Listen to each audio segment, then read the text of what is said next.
Hello, नमस्ते, राम राम। आपने देखना शुरू कर दिया आकाश मैथ्स और मैं आकाश आपका यहाँ स्वागत करता हूँ। यहाँ पे आप सरकारी नौकरी में पूछे जाने वाले गणित के सवालों को बेहद ही कम समय में करना सीखेंगे।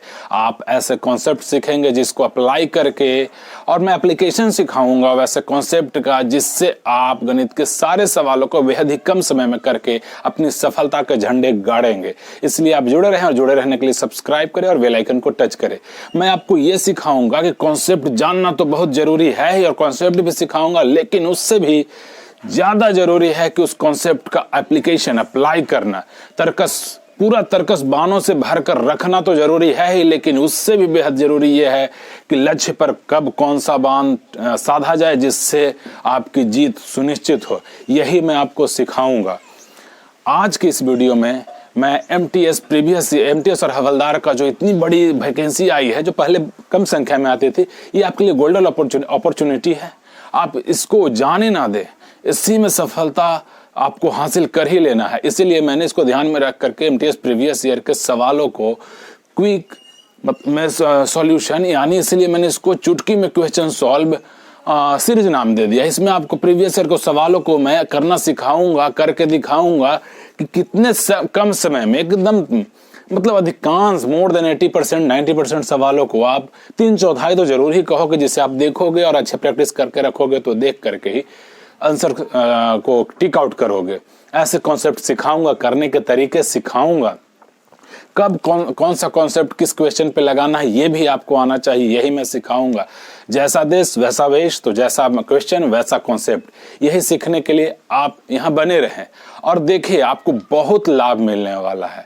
इसलिए आप जुड़े रहें। और मैंने आज की इस वीडियो में इससे पहले भी मैंने 3 वीडियो डाले हैं सीरीज के, और जिसमें मैंने 5 जुलाई 2022, 6 जुलाई 2022 और 7 जुलाई के सवालों को डाला है। उसमें मैंने खास करके ये टॉपिक वाइज में सॉल्यूशन दे रहा हूं, जिससे आपको एक तरह के सवाल एक जगह मिलेंगे तो आपको सीखने का बेहद ही मतलब सीखने में सहायक होगा, ये हेल्पफुल होगा। जब सवाल एक तरह के जब आप लगातार करते हैं तो उस पर कमांड होता है।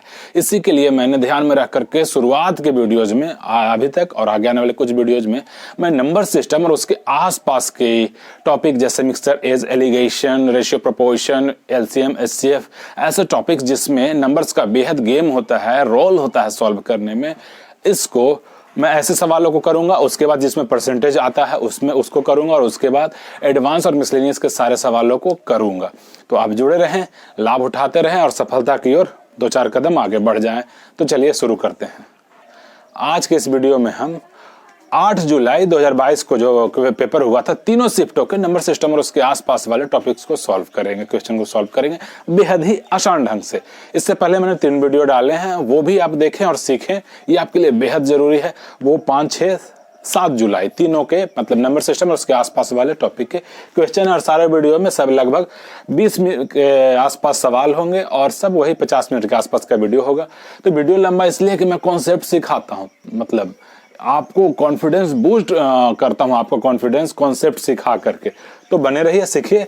बोर्ड पे आते हैं। पहला सवाल है कि 16 का स्क्वायर माइनस 256 के पावर 1/4 प्लस, ये सिंप्लीफिकेशन है, 21 के पावर 97 मतलब 2197 के पावर 1/3 है। तो इसका मान ज्ञात करना है। 241, 262, 280 और 265 सारे ऑप्शन के अलग अलग हैं, कोई आसपास नहीं है। तो हम इसको सॉल्व करते हैं। 16 का यहाँ 6 और ये 4 है, क्यूब रूट यानी 16 है, और तो इसका मतलब 6 और 4 होने के चांसेस है नहीं। 256 क्लियर, यानी ये हो गया 4, तो 6 में से 4 गया 2 में से यहाँ 3, 7 है तो 3 आएगा, 3 यानी 5, यानी इसका ऐसे होगा। मतलब ये आप ऐसे ही एकदम मतलब मैं इससे भी जल्दी किया जा सकता है। मैं इसलिए जोड़ रहा हूं कि मैं तो देखूं और इसे सॉल्व कर दूं, मैं ऐसे देखूं और सॉल्व कर दूं, क्योंकि मैंने ये मतलब अपने आप को ऐसा कॉन्सेप्ट सीख करके यही सिखाने आया हूं, क्योंकि मैं कर सकता हूं तो आप कर सकते हैं। अब क्या है, जैसे कि मैंने क्या किया, मैंने इन डिजिट, मैं बोला नहीं कॉन्सेप्ट का एप्लीकेशन सिखाऊंगा, मैंने इन डिजिट को यहाँ पे ध्यान रख करके ये कर लिया कि सारे के इन डिजिट अलग अलग हैं चारों ऑप्शन के। मैं ऑप्शन लिखते वक्त ये देखा कि अच्छा 1 है, 2 है, 0 है, 5 है। अब 16 का स्क्वायर मुझे पता है कि 256 होता है, आपको ही पता है, लेकिन ये कॉन्सेप्ट सिखाने के लिए आप पूरा भी कर सकते हैं, पूरा करके मैं सिखाऊंगा। अच्छा 16 का 6 आएगा, अब 256 है तो 256 का क्या आएगा, तो 256 का यहाँ 16 का स्क्वायर है, 16 4 का है तो यहाँ माइनस में 4 आएगा। अब ये 2 आ गया, 2 आ गया, हम पूरा नहीं जोड़ेंगे, पूरा जोड़ करके उसमें समय क्यों लगाना, पूरा लिखेंगे 256, उसमें से कुछ जोड़ेंगे घटाएंगे, उसके बाद इसीलिए हम यूनिट डिजिट पर ये काम करेंगे। यूनिट डिजिट बहुत काम का है, ये आप सीखिएगा। मैंने पिछले पिछले वीडियो में कई सवालों को ऐसे ही किया है इसको लगा करके। अब ये 4 हो गया, अब 2197, अब कोई किसी का क्यूब 7 हो लास्ट तो वो 3 ही होगा, 3 का क्यूब हिस्सा आप जैसे है, इसलिए मैं बोल रहा हूँ कि आप अब देख लो, सीखने में समय लगा देना है। 1 का क्यूब करो, 2 का करो, 2 का तो आना ही नहीं है, मतलब हमेशा ये 7 जो है वो विषम है, तो विषम है तो ऑड नंबर है तो ऑड का ही क्यूब आएगा, 1 3 5 7 9 आपके पास तो यही है, फिर रिपीट होने लगेगा, 0 तो सम में आएगा। तो 1 का क्यूब करोगे तो 1 आएगा, 3 का क्यूब 9 3 13 27 7 आएगा। यहाँ पे हम इससे मतलब नहीं, हम यूनिट डिजिट पे काम कर रहे हैं, ये 5 ही आएगा हमेशा, और 7 7 49 9 7 63 आएगा हमेशा, मतलब 3 आएगा, और 9 9 81 9 आएगा। तो जैसे ही क्यूब में यूनिट डिजिट 7 है तो आपको पता होना चाहिए कि वो 3 आना है, बाहर आना है। तो इसका क्यूब रूट 3 जब होगा तो हम 3 जैसे ही जोड़ेंगे तो 6 ये 5, इसी के लिए मैं वो जोड़ा कि अच्छा 6 आएगा, यहाँ 4 आएगा, 2 बचा, यहाँ 3 आएगा, तो 3 जोड़ेंगे तो 5 5 इसमें है। अब आप ऐसे भी कर सकते थे या करेंगे ही, अगर आपको नहीं पता होगा, आपको कॉन्फिडेंस बूस्ट नहीं होगा, तो 256 और यहाँ से हम 4 निकालेंगे। और जब ये पता नहीं होगा तो सबसे पहले तो यही निकालना मुश्किल है, अगर आपको पता नहीं है कि 13 का क्यूब रूट है, 13 का क्यूब 2197, अगर आप याद नहीं रखेंगे तो फिर निकालना ही मुश्किल सा हो जाएगा, आप करते रह जाओगे और बोर्ड तो आयोग चाहेगा कि आप ऐसे ही करो और समय बर्बाद करो। तो ये उससे ज्यादा आसान है कि अच्छा 7 है, और ये क्यों मैं कह रहा हूं, क्योंकि चारों ऑप्शन जो है पूर्णांक है, इंटीजर है, और जब चारों ऑप्शन इंटीजर है तो यहां से सब जगह से इंटीजर पूर्णांक ही आएंगे, वो कटे फटे चटे नहीं होंगे। तो इसीलिए मैं बोला कॉन्फिडेंस के साथ कि 3 को तो आना ही होगा, तो 3 को लाया। अब यहाँ आप अगर याद है तब आप 13 लिख पाओगे, और इसमें जब जोड़ोगे तो 52 में 13 265। अब जब ऑप्शन अलग अलग है ही तो इसका 13 याद रखना, अगर ना हो तो निकालना, और 256 ये जोड़ना ज्यादा आसान है कि ये बिल्कुल ये है। आप प्रैक्टिस में रहेंगे, जहां ये नहीं लगेगा, यही मैं बोल रहा हूं कि कब कौन सा बाण साधना है लक्ष्य पे, ये बेहद जरूरी है जानना। तो कब कौन सा कॉन्सेप्ट लगाना है ये जानना बेहद जरूरी है। जब ये ऑप्शन को एक नजर जैसे ही देखेंगे तो वो तो 1 सेकंडों में 2 सेकंडों में हो जाएगा, तो हमें पता है कि अच्छा ये लगेगा, नहीं लगेगा तो सॉल्व करेंगे दूसरे कॉन्सेप्ट से। बढ़ते हैं अगले प्रश्न की तरफ। तो आज के दूसरे प्रश्न की तरफ चलते हैं, उसे हम सॉल्व करते हैं। आप भी ऐसे एनर्जेटिक रहेंगे, सॉल्व करेंगे, आगे बढ़ेंगे। देखिए कैसे इसको सॉल्व करते हैं। P बराबर 2 के पावर 3 गुने 5 के पावर 8 है, Q का मान दिया हुआ है कि 3 के पावर 5 गुने 7 के पावर 3 है, तो 3 दोनों का एलसीएम पूछ रहा है। ऐसे बहुत सारे सवाल आते हैं, और इसको आपको गुणा करके ये करके सॉल्व नहीं करना है। इसका जो भी एलसीएम होगा, एलसीएम जो होगा उसमें 2 का पावर 3 होना ही चाहिए। एलसीएम क्या होता है कि भाई सबसे छोटा मतलब वो मल्टीपल होता है जिसमें वो सारी संख्याएं छिपी हुई हो। इसका कहने का मतलब ये है कि कुछ वैसे आप समझने के लिए छोटे नंबर्स लीजिए कि 3 है, 6 है, 8 है। इसका एलसीएम हमको पता है कि एलसीएम इसका 24 होता है। जो अब 24 में क्या है कि 3 छिपा हुआ है। कैसे? 3 गुने 8 जब करेंगे। अब 24 में 6 छिपा हुआ है। कब? जब 4 गुने हम 6 करेंगे। और 24 में 8 छिपा हुआ है। कब? जब हम 3 गुने 8 करेंगे। तो ये क्या है? एलसीएम वो होता है कि जिसमें तीनों संख्याएं छिपी हुई हो, और तीनों संख्याओं को तो उसमें रहना ही होगा, तभी तो वो कटेगा, उसको डिवाइड करेगा।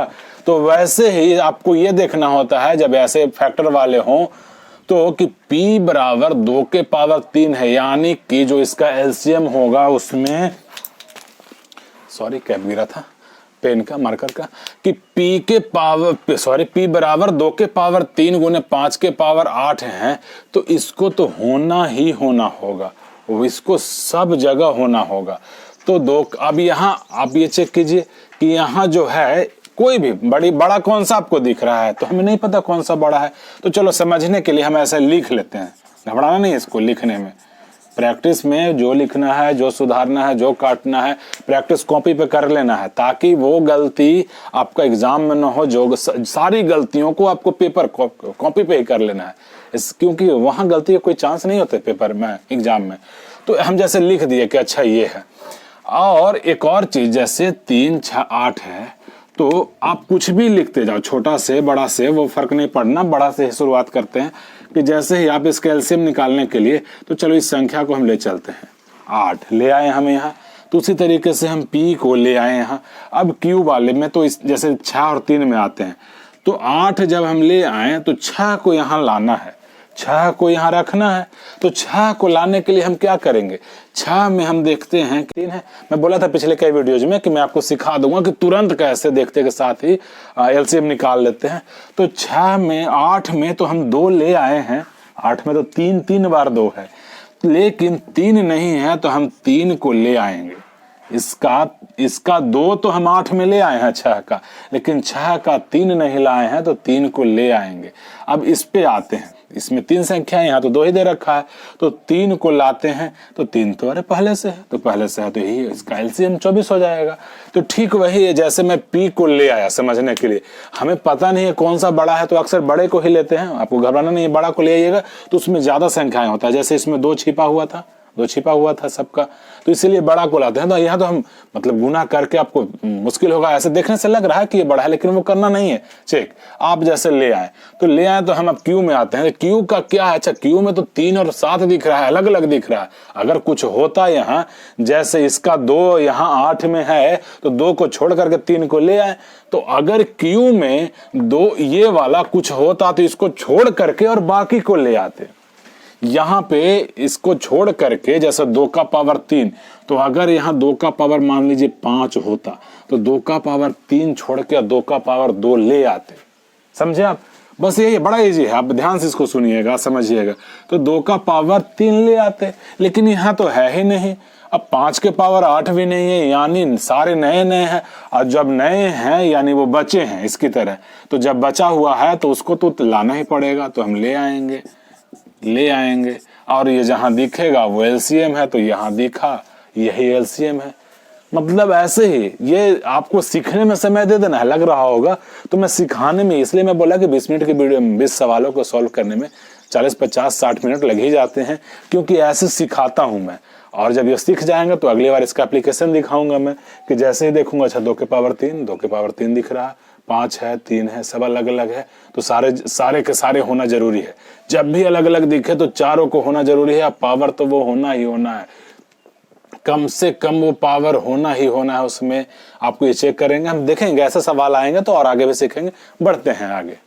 अब हम लोग तीसरे प्रश्न को सॉल्व करते हैं, जो बोर्ड पे है कि 40 अधिकारियों वाले कार्यालय में क्लास ए, क्लास बी और क्लास सी के अधिकारियों का औसत वेतन क्रम से 600, 750 और 1000 प्रतिदिन है। वाह, क्लास सी वालों का ज्यादा औसत है। चलिए सवाल है, प्रतिदिन है। कार्यालय में क्लास ए, क्लास बी और सी के अधिकारियों का संख्या का अनुपात 5:4:1 है। यदि इनकी कुल संख्या 40 है तो औसत वेतन ज्ञात कीजिए। अब आपको ये 40 जो दिख रहा है, आप अलग अलग निकालेंगे संख्या जैसे 40 लिखा हुआ है, तो आप class A, class B, class C के ऑप्शन मतलब अधिकारियों की संख्या निकालेंगे, उसके बाद टोटल करेंगे, ये करेंगे। लेकिन नहीं, एकदम नहीं, ऐसे नहीं करना है।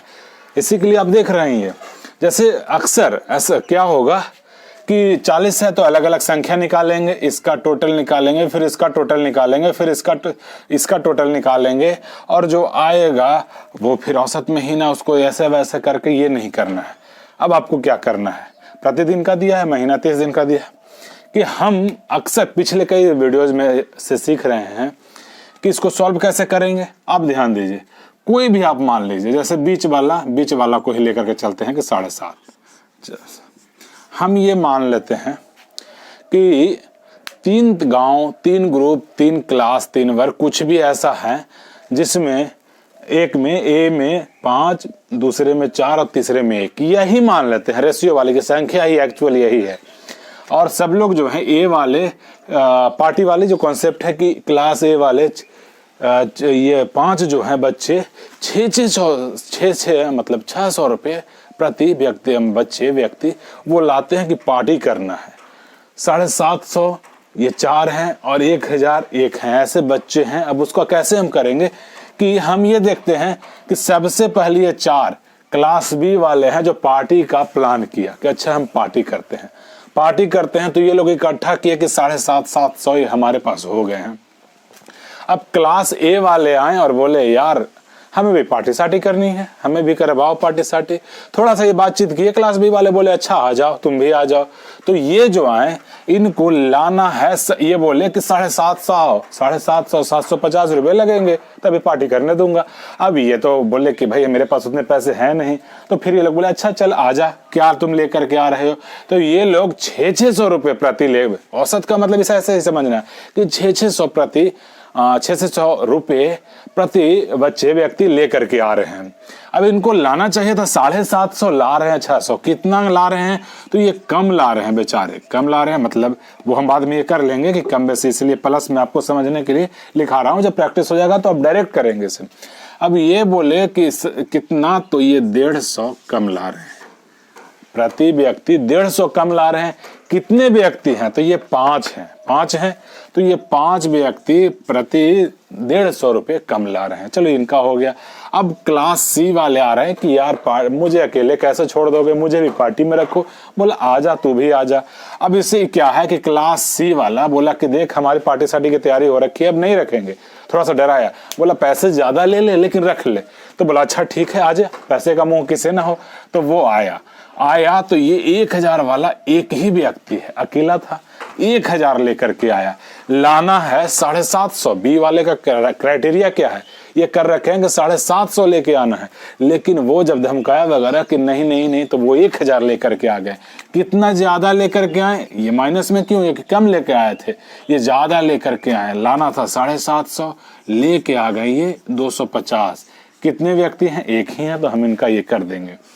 अब आप ये समझो कि ये तो पहले से ही 4 जो थे 7.5 इकट्ठा कर रखे थे, और इनका जो ज्यादा या कम होगा उसका असर क्या होगा। तू भी आजा। क्लास बी वाले तो पहले से थे, ए वाला आया और सी वाला आया। उसके बाद हर हिसाब होगा कि अच्छा अब कितना ज्यादा कम हुआ, तो वही हम निकाल लिए कि ज्यादा कम वाला मामला ये है। तो इसका असर पूरी पार्टी पे होगा, पूरे ग्रुप पे होगा। यानी पूरे ग्रुप में कितनी संख्या है, 5 और 9 1 10। अगर ये घाटा लगेगा तो 10 को लगेगा, या सरप्लस में जाएंगे और भी पार्टी में कुछ आइटम बढ़ाने लायक पैसे हो जाएंगे तो वो सबके लिए बढ़ेंगे। तो ये 250 प्लस में और 15 पछे 75 नुकसान हो रहा है। इसको हम ऐसे काटना सीखेंगे। 15 पचे 75 में से 25 जाएगा, 50 का नुकसान हो रहा है, 50 का नुकसान यानी 700।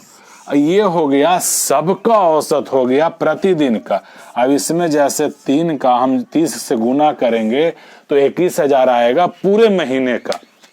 ये क्या निकला 750, ठीक है बी वाले का। लेकिन जब ये हुआ हर हिसाब लास्ट में इनके आने से कोई कम लेके आया पूरा ग्रुप, तो कोई ज्यादा लेके आया, उसका असर पूरे पे हुआ। जितने पे असर होगा उसी से भाग देंगे, तो यहाँ पूरे ग्रुप पे असर होगा।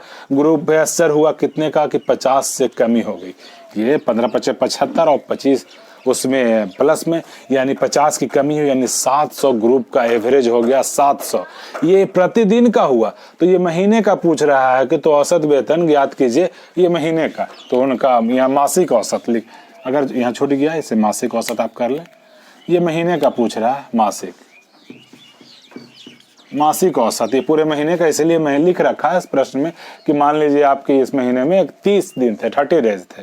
अब ये 700 हमने किया, हम आगे बढ़ेंगे, इसी का अप्लाई करेंगे। वो गुना कर करके सीखने में भले ही आपको समय लगा देना। अब जैसे ही मैं अगली बार से अब क्या होगा, अच्छा 750 5 है, ये 4 वाले हैं, यानी ये लाया 150 कम, 15 पचे 75, 750 ये कम लाया, ये 250 ज्यादा लाया, यानी 500 एक्स्ट्रा लाया।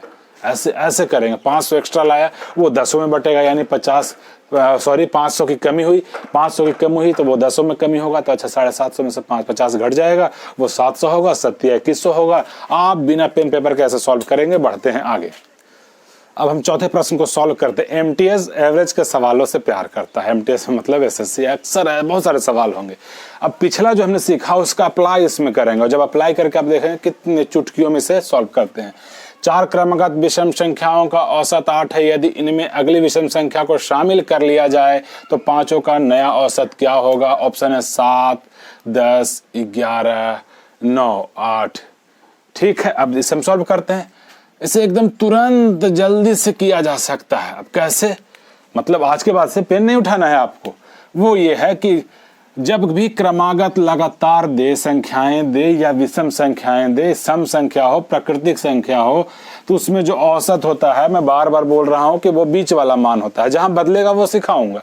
अब ये 4 जो है आप समझने के लिए लिखना है, एग्जाम में बिल्कुल नहीं लिखना है। 1, 2, 3, 4 ये संख्याएं हैं। नंबर्स मतलब रैंक को दर्शा रहा है कि ये पहली है, दूसरी है, तीसरी है, चौथी है। मतलब छोटे से शुरू करके ऐसे बढ़ेगा संख्या। अब क्रमागत है तो ऐसे बढ़ते जाएगा। अब हमें 5वां तो निकालना ही होगा। तो ये 8 जो होगा ना, ये एकदम बीच वाला मान होगा। मतलब 4 के बीच में क्या होगा? 4 को अगर हम अलग अलग डिवाइड करेंगे तो ये किसी और ग्रुप में आएगा और ये एक और ग्रुप में आएगा, और बीच वाला 2.5 होगा। तो बीच वाला निकालने के लिए ही है ऐसे। अगर बहुत बड़ी संख्या हो तो आप इसमें 1 जोड़ते हैं, 2 से भाग देते हैं तो 2.5 होता है। अक्सर 5 जब होगा कि 5 संख्याएं होगी तो उसमें भी बीच का कौन होगा? 5 + 1 × 2 यानी बटे 2 यानी 3। अगर 5 होता तो तीसरे स्थान पे जो होता वो बीच की संख्या होता है, लेकिन ये इसके बीच में होगा। और ऐसे भी ये विषम संख्याएं दे रहा है, तो इससे और इसके बीच का गैप क्या होगा? इससे इसके बीच का गैप 2 होगा। विषम संख्याओं के बीच का गैप 2 होता है। तो इसमें 1 घटाएंगे तो 7, और इसमें 1 घटाएंगे 9। ये संख्याएं निकल गई कि दूसरी संख्या 7 है और तीसरी संख्या 9 है। इसमें जैसे ही जोड़ेंगे तो ये 11 आएगा, 9, 2, 11। और इसमें जैसे ही 2 घटाएंगे तो 5। अगर इससे रिलेटेड कोई भी अब जानकारी पूछे तो आप ऐसे ही दे देना। लेकिन इसमें जैसे ये समझाने के लिए मैं बोला कि सबका निकालने की जरूरत नहीं है। इस सवाल में हम क्या करेंगे, जैसे ही 8 आया तो मुझे अब से पता होगा कि 9 होगा, ये 11 होगा, तो 5वें स्थान पे जो होगा यहाँ ये 13 होगा। बस हमें इससे मतलब है कि ये 13 होगा। ये सब नहीं लिखने जाएंगे, बस समझाने के लिए मैं आपको लिख रहा हूं। पेपर में आपको नहीं लिखना है बनाने के दौरान। अब ये 13 होगा। तो अब औसत देखते हैं कि औसत पे क्या बदलाव आएगा। चारों का औसत 8 है। नई संख्या जो है क्या है? नई संख्या 13 है। अब इसको इस ग्रुप में शामिल होने के लिए औसत के हिसाब से 8, अगर ये 8 वैल्यू होता, 8 रुपए लेकर के ग्रुप आता, जैसा कि मैं बार बार बोल रहा हूं कि आना है इसमें, तो इसका नियम है औसत का मतलब कि 8 रुपए लेकर के आना है। लेकिन इसके पास तो 13 रुपए हैं। अगर ये 8 रुपए लेकर के आता तो कोई चेंज नहीं होता, औसत 8 ही रह जाता। हम इससे जैसे ऑप्शन में अगर 8 होता, 8 लेकर के आता, 8 टिक करते। लेकिन ये लेकर के कितना आ रहा है? 13 आ रहा है। तो कितना एक्स्ट्रा लेकर के आ रहा है? ये 5 एक्स्ट्रा लेकर के आ रहा है। और जैसा ही मैं बोला कि ग्रुप में शामिल होगा तो एक्स्ट्रा लाए या कम लाए, इसका असर पूरे ग्रुप पे होगा। पूरे ग्रुप में 4 पहले से हैं, 1 इसके आने से 5 हो जाएंगे, तो इसका असर 5 पे होगा। 5 पे क्या होगा? 1 से बढ़ जाएगा 9 को हम टिक करेंगे, आगे बढ़ेंगे। अब इसके बाद से क्या होगा कि इसको जब सॉल्व करना होगा तो इतना हम नहीं करने जाएंगे। हमें पता है कि अच्छा 8, 4 में औसत 8 है, यानी तीसरी संख्या जो होगी 9 होगा, और चौथी संख्या जो 11, 5वां ऐड करने का बोल रहा है, यानी 13 जो है 8 औसत से 5 ज्यादा है। 5 के आने से 5 पे 1 बढ़ जाएगा, 9 टिक करेंगे। ऐसे हम सॉल्व कर लेंगे। बढ़ते हैं आगे। 5वां प्रश्न सॉल्व करते हैं जो बोर्ड पे है। प्रश्न है कि एक थैले में रुपए 5 और 10 रुपए के कुल 40 सिक्के हैं, जिनका कुल मूल्य 310 रुपया है। रुपये 10 के सभी सिक्के और 5 रुपए के जो सभी सिक्कों का मूल्य होगा उसका अंतर पूछ रहा है। ठीक है, अब इसे हम सॉल्व करते हैं। सॉल्व करने के लिए आप कुछ भी, जैसे अब मान लो कि सारे संख्याएं जो है, सारे मतलब 40 जो सिक्के हैं, 40 के 40 सिक्के हैं, वो क्या हैं? वो 5 रुपये के हैं। 40 के 40 सिक्के अगर 5 के होंगे तो कितना हो जाएगा वैल्यू? ये 40 × 5 200 रुपये हो जाएंगे। ठीक है, सारे सिक्कों को हम मान लिए, मानने में क्या जाता है, मैथ तो मान के ही चल रहा है। मान लिया कि 40 सिक्के जो हैं वो 5 रुपए के हैं, तो 200 रुपए होने चाहिए थे थैले में, लेकिन थैले में कितने हैं, थैले में 310 हैं, 310 है थैले में। तो ये जो एक्स्ट्रा आ रहा है 110 रुपए का, ये किसकी वजह से आ रहा है, ये आ रहा है 10 रुपए के सिक्के की वजह से, जिसे हमने जबरदस्ती कहा कि तुम 5 के हो। तो लेकिन वैल्यू यही है कि ओरिजिनल में 310 वैल्यू क्रिएट कर रहा है 5 ज्यादा होने की वजह से, यानी उसका मूल्य 110 ज्यादा क्यों आ रहा है, क्योंकि हम उसे 5 के माने हैं और वो प्रति सिक्का 5 रुपया अधिक हो रहा है, 5 रुपया अधिक हो रहा है। तो यही है जो हर सिक्के में हमने उसको 5 कम माना है, इसलिए हम इसके अंतर, यही अंतर है, अंतर से ही भाग देते हैं यहाँ। क्यों, क्योंकि हर सिक्के में हम उसको 5 माने हैं। तो नहीं, वो बेचारा 5 ज्यादा था, 5 ज्यादा था, 5 ज्यादा था, तो वो 5 ज्यादा ही जुड़ करके 110 हुआ। 110 होने के लिए कितने सिक्के वो होंगे, यहां से निकल गया कि वो 22 सिक्के थे 10 के, ये 10 के हैं 22 सिक्के, 22 सिक्के हैं 10 रुपए के, ये रुपये 10 के 22 सिक्के हैं। कैसे, मतलब आपको ये भाग भी नहीं देना है, बस दोनों के मूल्यों के अंतर से बस भाग दे देना है, से ये ध्यान में रखना है कि ये हम सबको हम मान लें कि अच्छा तो 5 का ही है। आप 10 का भी मान सकते थे, जो आएगा वो अंतर यानी 5 से भाग देंगे उसमें। जैसे आप इस सबको मान लिए कि अच्छा तुम 5 के थे, 40 25 200 हो गया, लेकिन एक्चुअल में वो 110 रुपया ज्यादा है। 110 रुपया क्यों ज्यादा था कि कुछ सिक्के उसमें 10 के हैं, तो वही 10 के सिक्के हैं जो 110 रुपया ज्यादा वैल्यू क्रिएट कर रहे हैं 5 के मानने की वजह से, यानी हर सिक्का पे वो 5 रुपये एक्स्ट्रा वैल्यू क्रिएट कर रहा है, एक्स्ट्रा कर रहा है, उसको जोड़ करके 110 आ गया। तो 110 को हम 5 से भाग देंगे तो हमें पता चल गया कि 22 के ही वो 10 सिक्के थे जिसे हमने जबरदस्ती 5 का माना था। अब 22 सिक्के 10 के निकल गया हमें, तो ये 220 रुपया हो गया। और 40 में 18 बचेंगे, किसके, 18 किसके बचेंगे, 18 बचेंगे 5 के, तो वो 90 हो गया। अब यही दोनों का अंतर हमसे पूछ रहा है, तो 130 का अंतर होगा। 130 को हम टिक करेंगे, हम आगे बढ़ेंगे, आराम से सीखते रहिए, आगे बढ़ते रहिए। प्रश्न है कि केरोसिन का मूल्य 48 रुपये प्रति लीटर है, स्पिरिट का मूल्य 30 रुपये प्रति लीटर है, इसको किस अनुपात में मिलाया जाए कि 60 रुपये प्रति लीटर पे बेचने पे 50% का लाभ हो।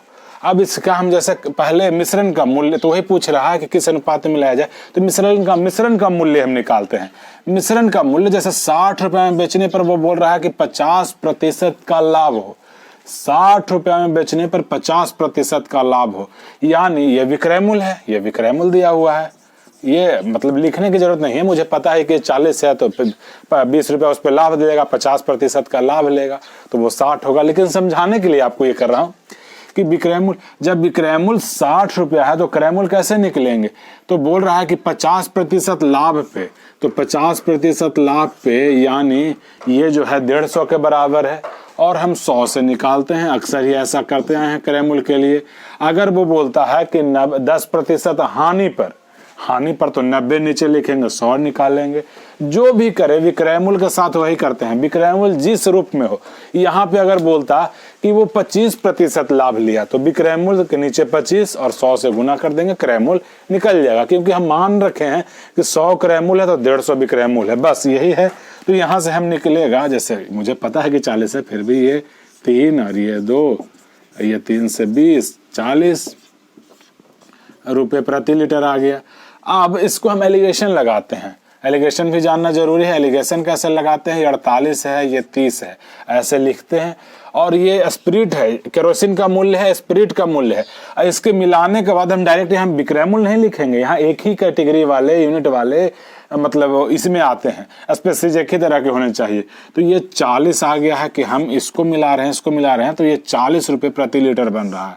तो इसको ऐसे, इसको ऐसे, इसको ऐसे, इसका अंतर यहाँ लिखते हैं और इसका अंतर यहाँ लिखते हैं। तो ये इसका अंतर 8 आया और इसका अंतर 10 आया, यानी कि 4 जब इसे भाग देंगे 2 से, तो ये 5:4, 5:4 को हम टिक करेंगे, आगे बढ़ेंगे, दूसरे प्रश्न को सॉल्व करते हैं। सीखते रहिए, आनंद उठाते रहिए। अब हम लोग 7वें प्रश्न को सॉल्व करते हैं। ये इसमें एज भी है और रेशियो भी है, चलिए सॉल्व करते हैं। एकदम चुटकियों में सीखते जाएंगे, कॉन्फिडेंस बढ़ता जाएगा। वर्तमान में ए और बी की आयु का अनुपात दिया है, 7 वर्ष बाद अनुपात दिया है, तो बोल रहा है कि 3:2 कब हो जाएगा, कितने वर्ष बाद। ठीक है, हम लिखते हैं, यहाँ लिख रहे हैं, कॉपी पे लिख रहे हैं, एग्जाम में जितना कम लिखे हैं वही आपके लिए बेहतर होगा। ये 7:3 है, क्या है वर्तमान में, समझने के लिए, नहीं तो मैं नहीं लिखता। 7 वर्ष बाद, 7 वर्ष बाद अनुपात क्या हो जा रहा है, 2:1 हो जा रहा है। अब इसका हम कैसे करते हैं कि वर्तमान में 7 दिन था, तो इसमें 7 वर्ष बाद यानी ए की भी आयु 7 वर्ष बढ़ेगी और बी की भी आयु 7 वर्ष बढ़ेगी। ठीक है, ए की भी आयु 7 वर्ष बढ़ेगी और बी की भी आयु 7 वर्ष बढ़ेगी। तो अनुपात में हम देखते हैं, कह रहे अनुपात में बढ़ा तो नहीं, यहाँ घट गया। बढ़ता भी है घटता भी है, अनुपात नए नंबर्स का होता है, तो ये इंडिपेंडेंट होता है इससे, मतलब बढ़ना घटना इसका। लेकिन हमें पता है कि अच्छा हम तो 7 वर्ष ऐड किए थे, तो इसे बढ़ना चाहिए था कि 7 में कुछ ऐड किए हैं, यहाँ भी ऐड किए हैं 7 वर्ष बाद का, तो ये घट जा रहा है। तो इसको क्या करते हैं कि हम बैलेंस करते हैं। बैलेंस करने के लिए क्या करते हैं कि जब भी दोनों में समान अंक, समान वर्ष, आयु जोड़ा जाए, तो तब अगर बराबर ये बढ़ने की जगह घट जाए तो बैलेंस करते हैं। बैलेंस क्या करते हैं कि ऊपर वाले का अंतर कितना है, 4, तो 4 से नीचे गुना कर देते हैं और नीचे वाले का अंतर ऊपर गुना कर देते हैं। तो यहाँ 1 लिखना जरूरी नहीं है, 1 का कोई ये सिग्निफिकेंस मतलब नहीं होता, गुना करने के बाद कोई फर्क नहीं पड़ता। अब देखिए, समझाने के लिए फिर से मैं लिख रहा हूँ बार-बार यहाँ कि ये नया अनुपात 7:3 हो गया और ये 8:4 हो गया। अब आप देखिए कि अच्छा इसमें कुछ ऐड हो रहा है, इसमें कुछ ऐड हो रहा है, यही तो ऐड हो रहा है कि 7 वर्ष दोनों की आयु ऐड हो रही है। अब ये बढ़ गया ना दोनों से बराबर में, 7 इसमें भी बढ़ना चाहिए, 7 इसमें भी बढ़ना चाहिए, लेकिन रेशियो के हिसाब से वो कितना बढ़ रहा है, रेशियो के हिसाब से 1 बढ़ रहा है और यहाँ भी 1 बढ़ रहा है। दोनों में बराबर ही बढ़ना चाहिए क्योंकि दोनों की उम्र तो बराबर बढ़ेगा, 7 साल बढ़ेगा। रेशियो में जो 1 है यही और एक्चुअल में 7 वर्ष के बराबर है। ये लिखने के लिए, समझने के लिए मैं इतना लिख रहा हूं, मैं बार-बार ये बोल रहा हूं, आपको इसका ध्यान रखना है। तो 1 जो है 7 के बराबर रेशियो में है। तो अब हम वर्तमान का निकाल लेते हैं। वर्तमान का क्या हो जाएगा, 1 का 7 तो 3 का, तो 1 में 7 से गुना तो 3 में 7 से तो 21 वर्ष और 7 में जैसे 7 से तो 49 वर्ष। तो वर्तमान का हम निकाल लिए कि 49 है और 21 है। तो पूछ रहा है कि अब से कितने वर्ष बाद 3:2 हो जाएगा, अब से कितने वर्ष बाद 3:2 हो जाएगा। ऑप्शन हमारे पास है 28, तो दोनों का 28 बढ़ना चाहिए। 42 अगर तो 42 जोड़ेंगे दोनों में, उसका अनुपात निकालेंगे। 49 अगर चेक करना होगा तो 49 जोड़ेंगे और 35 अगर चेक करना होगा तो 35 चेक करेंगे।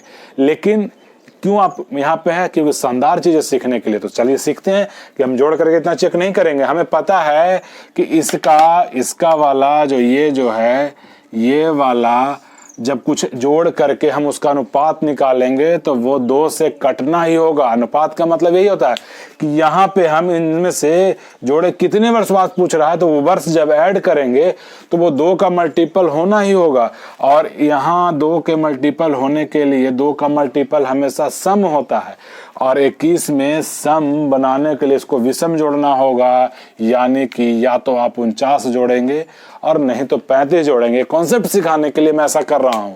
मुझे पता है कि मैं कैसे डायरेक्ट वो अप्लाई करूंगा, आज के बाद से आप भी अप्लाई करेंगे।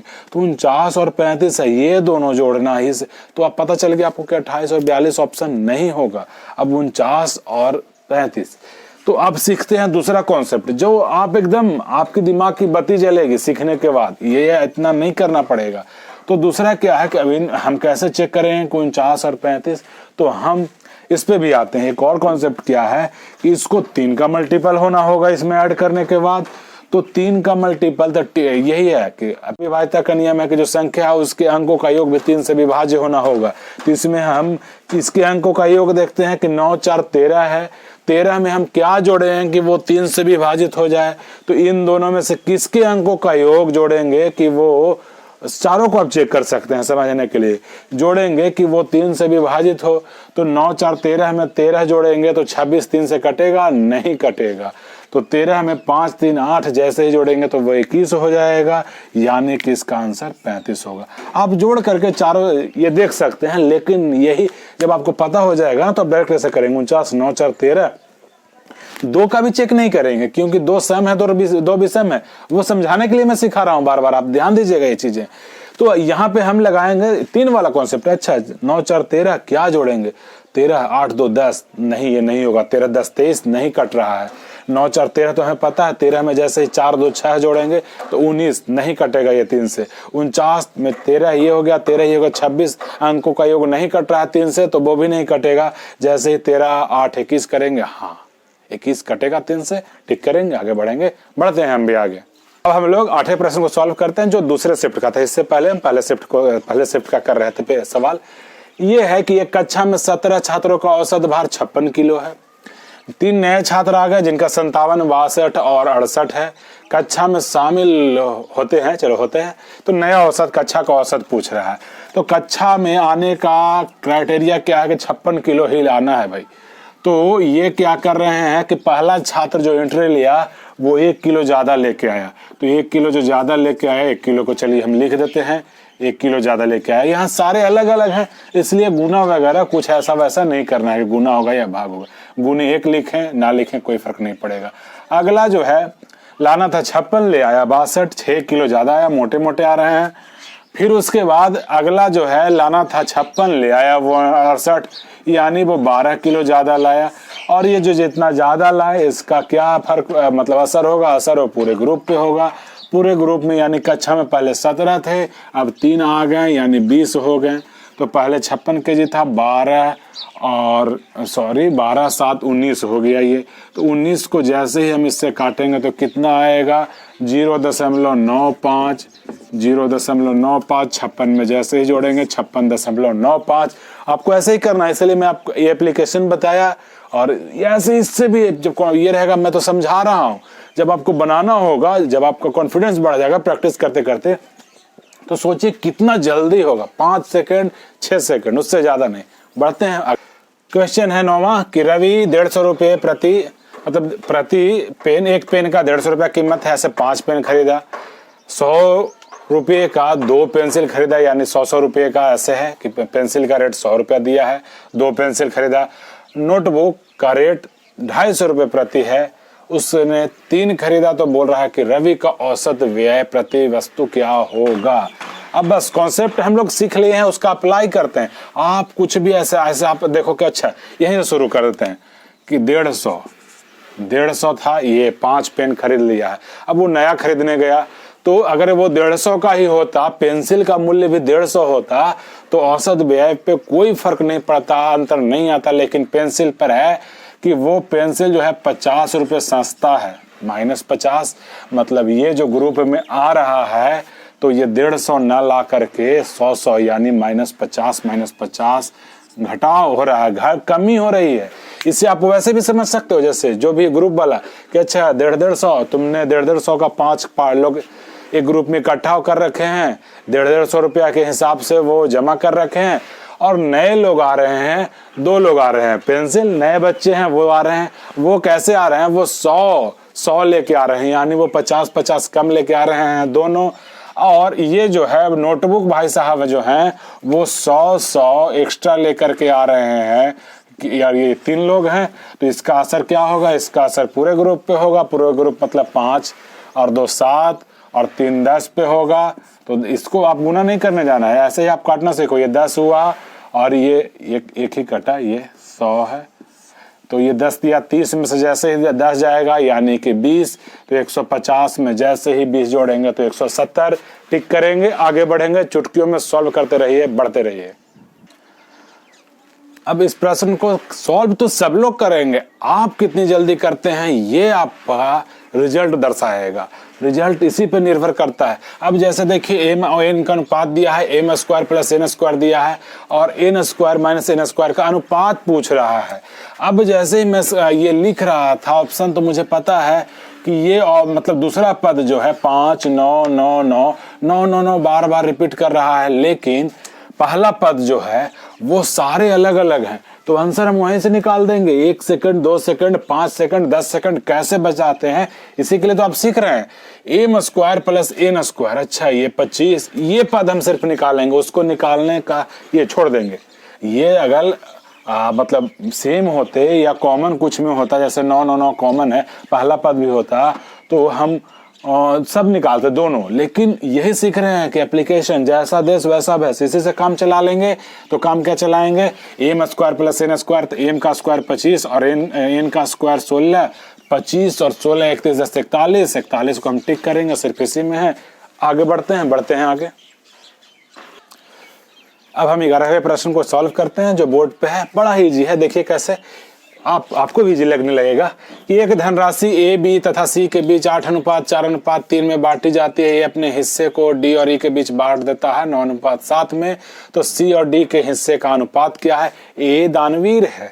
चलिए अब शुरू करते हैं कि दे रखा है ए है बी है, रिलेशन तो स्थापित करना पड़ेगा आपको। नहीं, मैं ये बिना लिखे भी बना दूंगा, आप भी आज के बाद यही करेंगे, लेकिन सीखने के लिए लिखते हैं।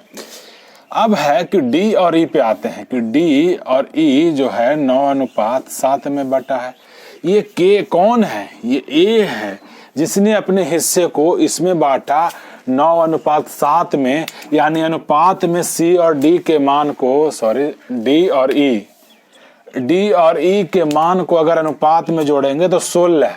ए का मान इस अनुपात से 16 आ रहा है, लेकिन इस वाले पहले अनुपात में ए का मान 8 है। तो ए तो यहाँ और वहाँ ए का है, तो शेयर दोनों जगह सेम ही है। कुल मान तो ए के मान को बराबर करते हैं। यहाँ जब ये 16 आ रहा है तो यहाँ भी 16 कर देते हैं। 16 करने के लिए 2 से गुना कर देते हैं अनुपात में। कहीं बताऊंगा कि अनुपात में इस तरीके से गुना करने से अनुपात का मान कोई चीज नहीं आता। अब हमें पता चल गया कि ए का मान, बी का मान, सब का अब एस्टेब्लिश हो गया। यही है जो अब 16 जो यहाँ था, यही 16 9 और 7 में बटा है। तो बस अब सी और डी हमें पूछ रहा है, तो सी का मान उठाइए। सी का मान 6 उठा लिया, डी का मान यहाँ से 9 है तो डी का मान 9 उठा लिया। 2:3 टिक करेंगे, आगे बढ़ेंगे। अब अगला प्रश्न देखिए, 1 दर्जन हो गया, ये 12वां प्रश्न है। प्रश्न है कि 3 लड़कियों की औसत आयु 24 वर्ष है और उनकी आयु का अनुपात दिया हुआ है कि 7:8:9 है। तो सबसे बड़ी लड़की की आयु, अब औसत अनुपात कितना है, ये 24 है, औसत माने आयु 24 है। तो या तो इसे आप टोटल कर लीजिए, तो 24 दिया 72 हो गया, ये 72 हो गया टोटल। और अनुपात में टोटल क्या है, अनुपात में जो टोटल है 8 7 15 और 9, उनकी आयु का अनुपात दिया हुआ है कि 8 7 15 और 9 24। ये 24 दिया हुआ है, कितना, अनुपात का टोटल मान 24 है। और एक्चुअल में तीनों लड़कियों की औसत आयु का आयु का टोटल क्या है, तो 24 दिया 72, औसत में संख्या से गुना करते हैं तो टोटल निकलता है। तो यही जो 24 है ये 72 के बराबर है। ये 24 अनुपात वाला 24 जो है 72 के बराबर है। तो सबसे बड़ी लड़की 9 की है अनुपात में, तो 24 जब 72 की, 24 दिया 72, तो 9 जो है 27 वर्ष की होगी, 27 वर्ष की होगी। अब हम लोग 13वें प्रश्न को सॉल्व करते हैं। ये एक थोड़ा सा ठीक ठाक सवाल माना जाएगा एमटीएस के लेवल से, बाकी तो ये भी इजी है। संख्या है कि 2 संख्या जो प्रत्येक 17 से बड़ी है का एचसीएफ 17 और एलसीएम 561 है, तो दोनों संख्या का योग क्या होगा। तो संख्या क्या मानते हैं, जब भी ऐसा दिया रहे तो ये कॉन्सेप्ट है, सीख लीजिए आप। तो संख्या एचसीएफ और वेरिएबल्स को मानते हैं, यानी 17x और 17y, क्योंकि एचसीएफ वही होता है, हाईएस्ट कॉमन फैक्टर है उसका, उसी में कुछ न कुछ को गुना करेंगे तो वो संख्याएं बनेगी दोनों। अब एलसीएम क्या होता है, एलसीएम जो होगा वो 17 और xy यही होता है। आपको ध्यान में रख लेना है, ये लिखने का तरीका है। तो 561, जब भी इसका एलसीएम आप निकाल के देख लीजिए, यही आना है 561 है। आप 17 से इसे भाग दीजिए, तो 17 से जैसे काटेंगे तो 17 तिया 51 और 17 तिया 51, तो ये क्या आ गया 5 बटा, तो 17 तिया 51, यानी xy बराबर 33 आया। अब यहाँ से x और आप y का मान गेस कर सकते हैं। जब एक ये क्या क्या होगा समझने के लिए आपको कि 1 गुने 33 लिखेंगे, 1 गुने 33 लिखेंगे, तो लिखने को ये 3 गुने 11 लिखेंगे। और क्या कोई संभव है? नहीं, यही जोड़ा संभव है। इनके बीच का इनके बीच में मैंने ये को प्राइम होना चाहिए, एचसीएफ इसका 1 होना चाहिए इन दोनों संख्याओं का। तो ये 33 ऐसे ही निर्माण होगा। तो ये जब x का मान 1 लेंगे तो ये 17 हो जाएगा यहाँ संख्या। तो बोल रहा है कि संख्या 17 से बड़ी होनी चाहिए, तो ये पॉसिबल नहीं है। पॉसिबल ये है सिर्फ 122 का मान, ये पॉसिबल है। तो हमें से दोनों संख्याओं का योग बोल रहा है, तो योग क्या हो जाएगा? योग दोनों संख्याओं का योग हो जाएगा 17 गुने x प्लस y। तो यहाँ 17 गुने 14 करेंगे और 17 गुने जैसे ही 14 करेंगे तो 7 चौके 28 कहीं दिख रहा है, 2 जगह दिख रहा है, चलो गुना ही कर लेते हैं। तो 170 में जैसे ही हम 17 दूनी 34 दूनी 58 जोड़ेंगे तो 238 आएगा। 238 को हम टिक करेंगे। और जो कि बोर्ड पे है, बोर्ड पे कि 2 मिक्सरों और 1 टीवी का मूल्य 500 रुपये है। पता नहीं आदिम युग में भी क्या ये चल रहा था, मतलब पूर्व पाषाण काल में लगता है टीवी का निर्माण हो गया था। चलिए ठीक है, 2 मिक्सरों और 1 टीवी का मूल्य 500 रुपया है, जबकि 2 टीवी और 1 मिक्सर का मूल्य 700 है। तो टीवी का मूल्य ज्ञात करें। जो कह रहा है लिख दीजिए कि 2 मिक्सर लिख दिया, 1 टीवी लिख दिया, मूल्य 500 लिख दिया, 2 टीवी लिख दिया, 1 मिक्सर लिख दिया, ये हो गया 700। तो पूछ रहा है टीवी का मूल्य, तो मिक्सर को हटा देते हैं। मिक्सर को हटाने के लिए काटना पड़ेगा। तो यहाँ 2 मिक्सर है, चलो यहाँ 2 मिक्सर कर देते हैं। 2 मिक्सर के लिए 2 से गुना कर दिए, तो ये तो कट गया, घटाने पे कट गया। अब यहाँ 1 टीवी है, यहाँ 2 से गुना कर दिए तो 4 टीवी हो गया। यानी 1 टीवी में से 4 टीवी जाएगा तो -3T बचेगा। और ये 500 में से जब 1400 जाएगा तो कितना बचेगा?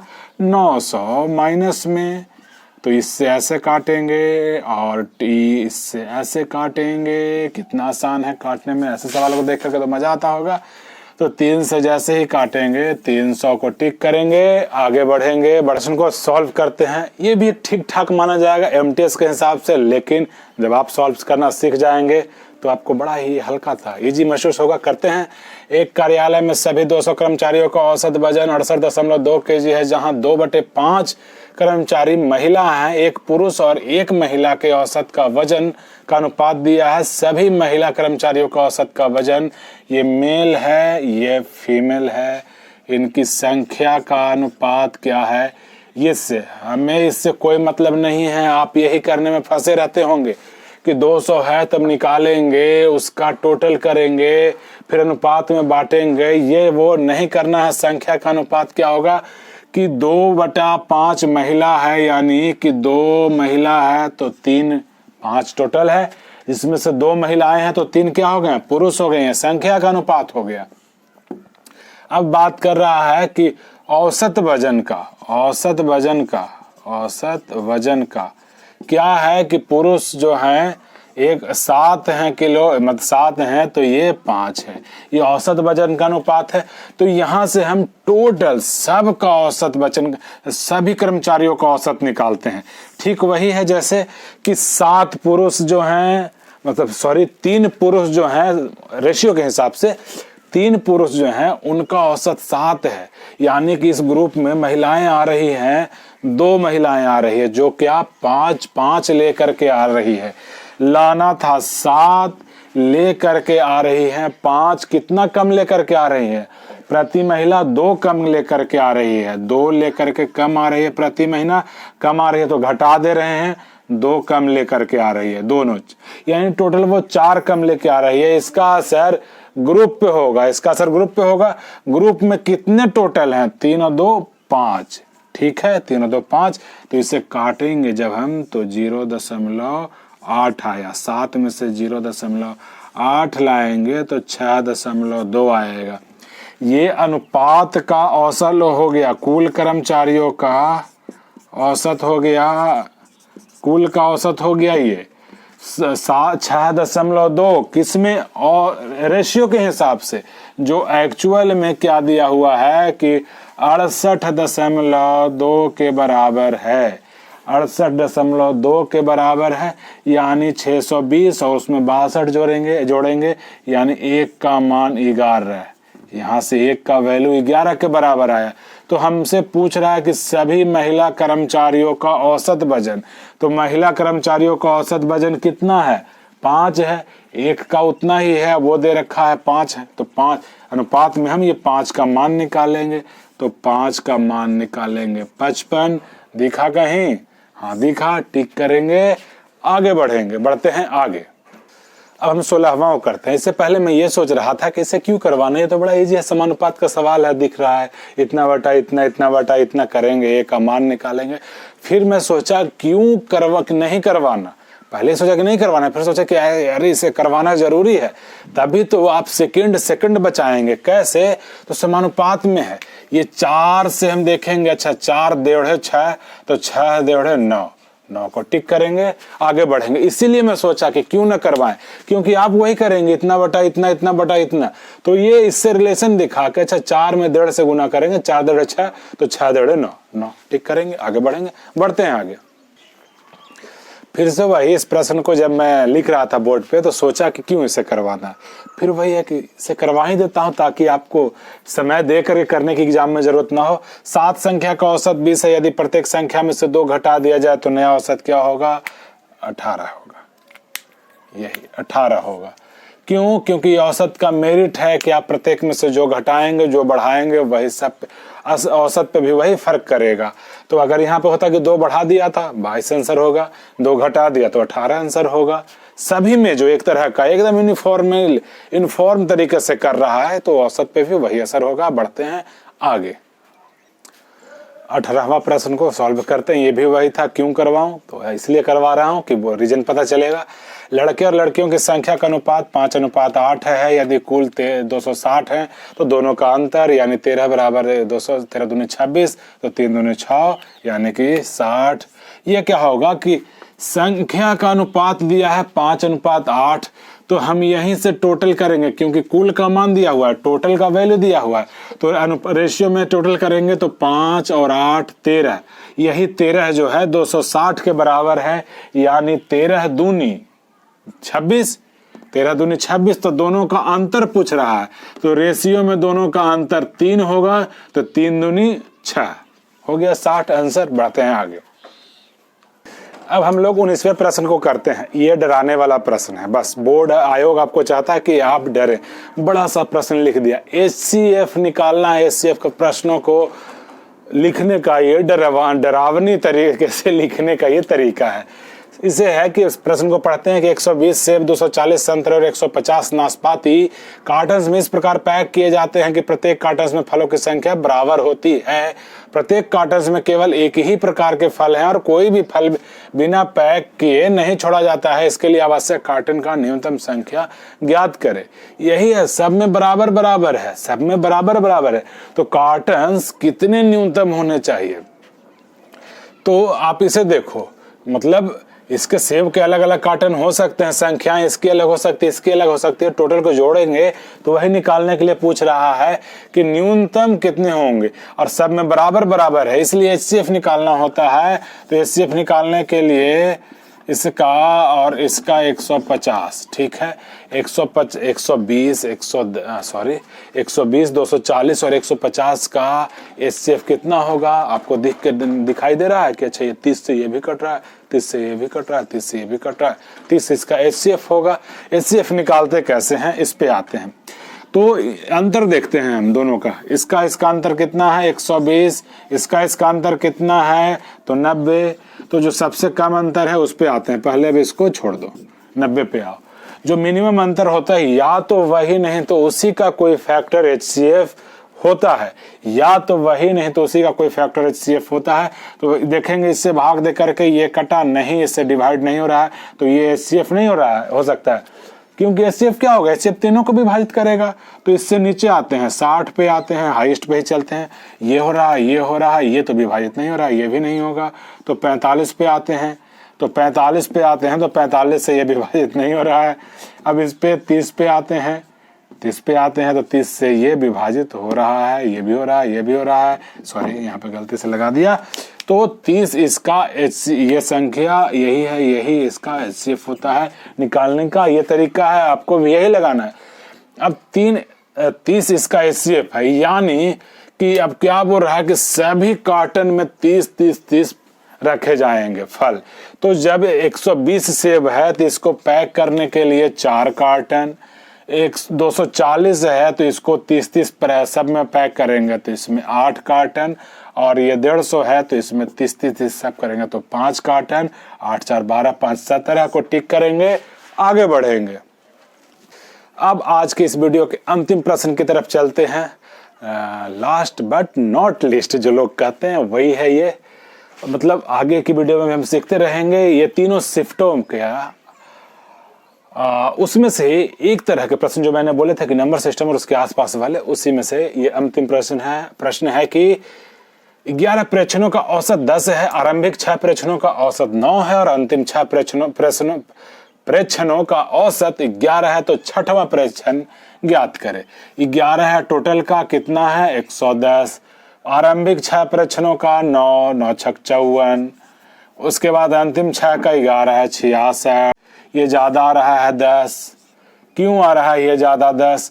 क्योंकि छठवां आरंभिक 6 में भी छठवां है और अंतिम 6 में भी छठवां है। 6 6 12, 6 रिपीट हो रहा है।